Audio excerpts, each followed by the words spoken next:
When the original Pixel Watch first came out, I must admit my first impressions were not that great. It wasn't particularly fast, the feature set wasn't particularly impressive, and the battery life was not that great. However, updates came along through the life of that device and made it quite a bit better. The battery life did improve significantly for me, and now we have a second iteration. We have the Pixel Watch number 2. I've been wearing it for the last 2 weeks or so, and now it's time to find out, is the Pixel Watch 2 what the Pixel Watch 1 probably should have been? Let's start things off by going over the hardware of the Pixel Watch 2. Now, this is a band that I actually used on my original Pixel Watch for most of the time that I was using it, at least the last probably 6 months or so that I was using it.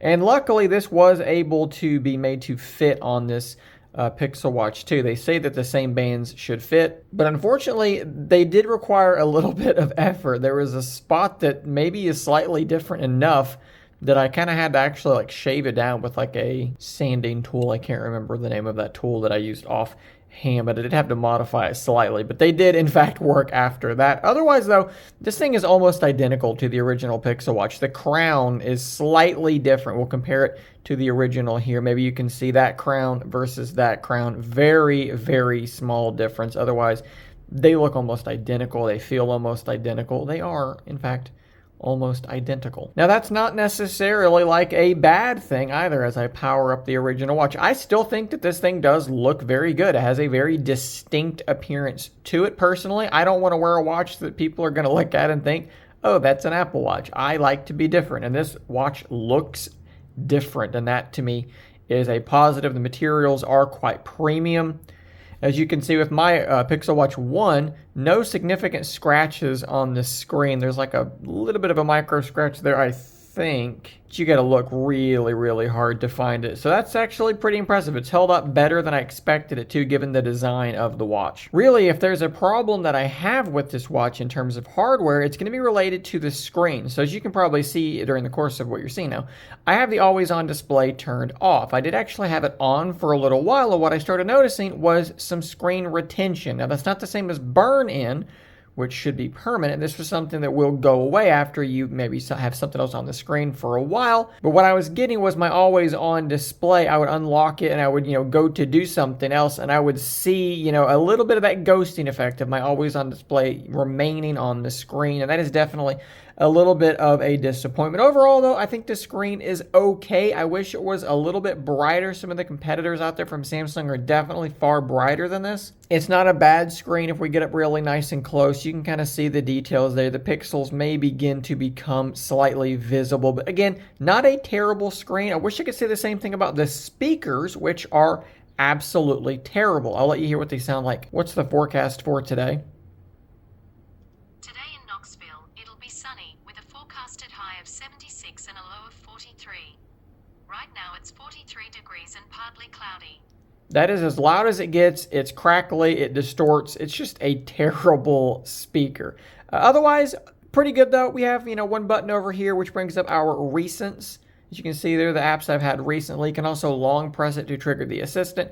And then we have the crown, which takes you home and also into your app drawer. If you're not familiar with the layout of these devices, the software, it's really, really simple. Going down is your quick settings, up is your notification list, and then going side to side will take you through your tiles, which are customizable. Now, at the top of this video, I mentioned that one of my bigger problems with the original Pixel Watch was in regard to the battery life. It would make it one day, but just barely, even with always on display turned off. Now, after some updates, I got to the point that I could make it about 36 hours on a charge, even with some workout tracking. With the Pixel Watch 2, it has a much newer processor, this W5 chip instead of an ancient Exynos processor, and one of the improvements there has got to be with that battery life. So the first thing I tried was leaving the always on display turned on.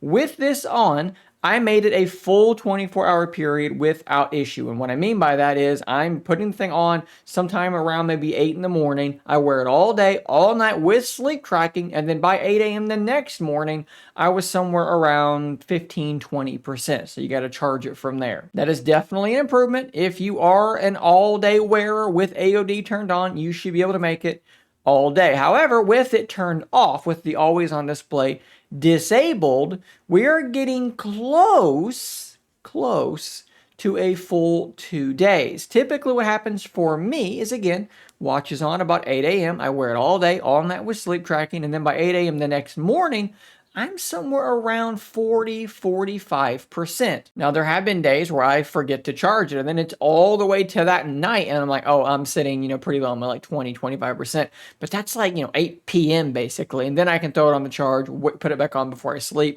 track, and off I go again. Typically what happens, and this is where I think the biggest benefit to me has come with this device, is if you kind of add in the faster charging. Because my normal routine is when I get up in the morning, I will come in here where my charger is, I will drop it onto the charging puck, which is, by the way, now using pogo pins for whatever reason. And I will then begin to either take a shower, eat breakfast, something like that. And by the time I am done with that, my watch has charged from that 40 some odd percent up to about 97%. That last 3% for some reason takes forever. The Pixel Watch 2 can go from dead to 97% in about an hour. So going from about 45%. In fact, right now, perfect example of this, I'm at 45% and I'm in that scenario. Normally it would be on the charger. Right now, I'm filming this review instead. So that's what's happening. It's going to go from that 45 up to that 97 in a pretty short amount of time, like maybe less than half of an hour. And honestly, that's not too bad. That was kind of a big problem with the original Pixel Watch, is that you couldn't charge it in the amount of time it takes a normal person to get ready for their day to be out the door. This Pixel Watch 2, as long as you're okay with charging every morning, make it part of that routine. You're taking a shower, you're eating your breakfast, you're making your coffee, have it on your charger by the time you're going out of the door to start your commute, you should be good to go for that next day, and that is a big deal. If I bring in the Pixel Watch 1, which is now also running Wear OS 4.0, it just got that update, we're going to try and do some things here to sort of compare the speed of the two. If we click on the crown on this main screen, we'll get into our list of applications. So we're going to scroll down to the Play Store. Did not mean to do that. And we're going to try to launch them both at the same time, if I can. Let's see how big of a speed difference there is on this new processor. And I'm assuming it's going to be fairly dramatic. You can see there we got into that app pretty quickly. Let's go to New for Wear OS, Gmail. That was pretty quick. Let's try and install Gmail on both of these and see if the Pixel Watch 2 has a significant advantage in terms of actually installing this application. So it looks like the Pixel Watch 2 is done. I don't know how much longer it's going to take the original one, but as you can see, there is a fairly substantial improvement in terms of the overall speed of just sort of getting things done on the Pixel Watch 2 versus the Pixel Watch 1. Not that this watch is altogether slow, but you will notice just in some areas that the watch number 2 just gets things done a little bit quicker. On the software front, things are mostly good, but there are a few places where there has been a little bit of hit and miss. Let's talk about the automatic workout tracking. That was something I was very excited about when it got announced, because I go for walks pretty much every day, and I will often forget to track that walk. And what happens is, if you don't track it, it will appear in your Fitbit app anyways with the original watch, but you won't have your GPS tracking, you won't have the full data about that walk. So with the new one, it's supposed to recognize that you are doing particular exercises, right? So walking will be one of them. It will then pop up and trigger and say, hey, are you walking right now? You hit yes, boom, start the workout, and now it begins GPS tracking. When it works, that's pretty good. What basically happens is you have GPS tracking for that point on. Obviously, you don't have the GPS tracking before that. That would require GPS tracking to always be on, which would absolutely be pointless and would murder your battery. But it's a good thing if you forget. You'd rather have part of your workout tracked than none of it tracked at all, or to only have that basic version of the tracking that you may get in the Fitbit app. The problem is it's not consistent.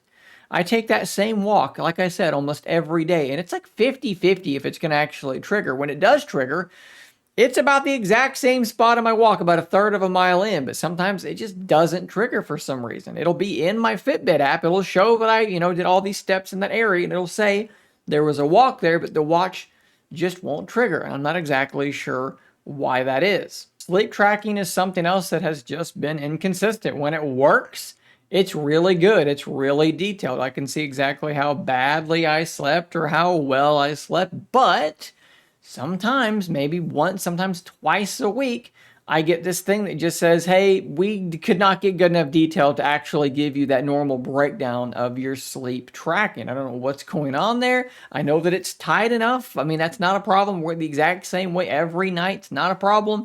Sometimes it just doesn't track my sleep properly. Stress tracking is something that maybe has been a little bit more positive than the automatic workout tracking for me, but it's not quite perfect for me, and I don't really know what they could do to fix it necessarily, but it's been something that's been really, really interesting to me. So basically what happens is, while you're wearing this watch, if something happens, you get excited, you get stressed out, whatever, it will detect that for the most part, and it's going to then pop up and ask you, were you excited? Were you stressed out about 10 to 15 minutes ago? It'll give you that window.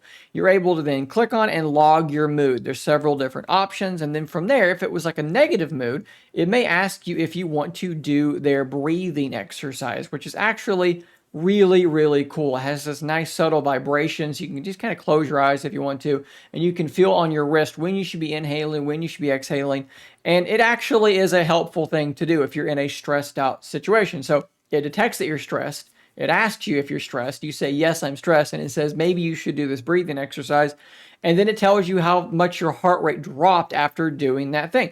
That all sounds pretty good. What's my problem with it? Well, it's the delay. It's that it's always 10 or 15 minutes ago. And if you're someone like me, whose mood rapidly vacillates between happy and anxious and stressed and content all throughout the day, it'll pop up and say, how were you feeling 15 minutes ago? And I'll go, I don't know. I don't remember how I was feeling 15 minutes ago. I've literally been pulling up my Wise cameras and finding myself 10, 15 minutes prior and going, oh yeah, that's when I was doing that thing. I was feeling stressed, and then I can log my mood. Maybe that's just a me problem. Maybe they could make it be a little bit quicker, right? Maybe within a couple of minutes instead of 10 to 15. One thing I have discovered is that one of the most consistent ways to trigger this thing and to make me feel happy is apparently to eat food, because it happens almost every day when I'm eating lunch. It will pop up and ask me, how did you feel 15 minutes ago? And I will look at the camera and I go, oh, that's when I was eating my lunch. So apparently food makes me happy. Another software feature that I've been really pleasantly surprised with is going to be the Readiness Score.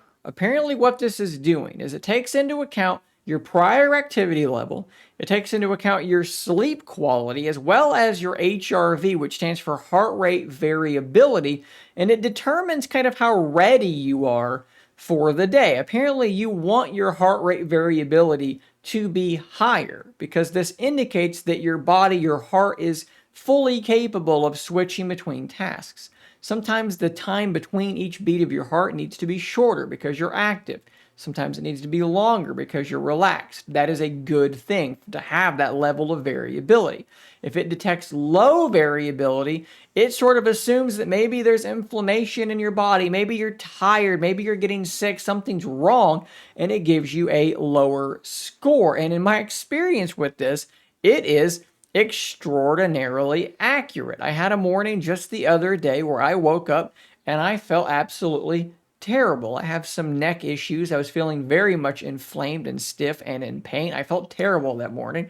I looked at my readiness score. It was a 29, and it basically implored me, take care of yourself, relax, do something to feel a little bit better. So I did. I spent that day taking it easy. I iced my neck. I took an Aleve or two. I made sure that I was really well hydrated. The next morning I woke up and I felt 10 times better. And you know what? My readiness score had jumped up to an 88 where it was a 29 the day before. Now the following day I was a little bit worse, right? I'd come down a little bit from that peak, but I still felt pretty good.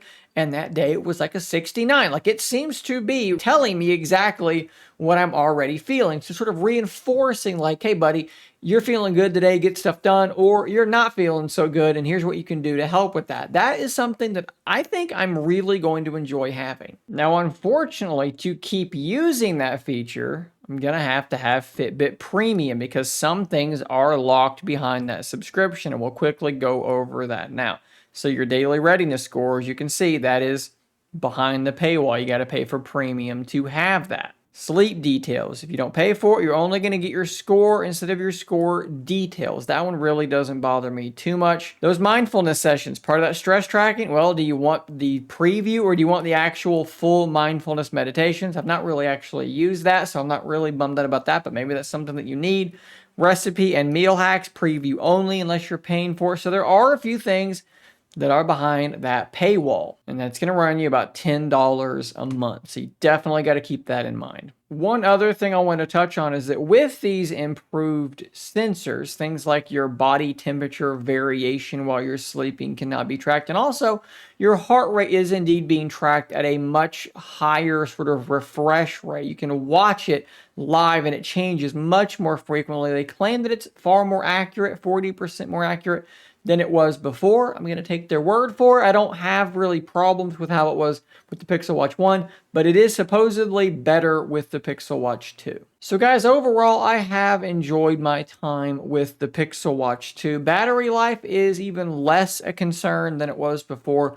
Readiness scores, stress tracking are often really great experiences, even if some of that might be behind a paywall, and even if automatic workout tracking is not as consistent as I would like it to be. To close this video, I'm going to go through and give you some categorical scores. So on the hardware front, I'm going to give the Pixel Watch 2 a 9 out of 10. The hardware is absolutely rock solid. The internals are now modern. Very few complaints with the hardware. For the screen, we're going to give that a 6.5 out of 10. I do wish it was brighter. The screen retention stuff might be concerning. The speaker is terrible. That is going to be a 5 out of 10. Avoid using it at all costs. Performance of this device, I'm going to go with a 7.5 out of 10. It's pretty good. It's not the best I've ever seen. Installing apps in the Play Store is still a little bit slower than it probably ought to be, but I don't really have any complaints. So that's sort of a middle ground score. Software, 7.5 as well. There are some high peaks, some high highs,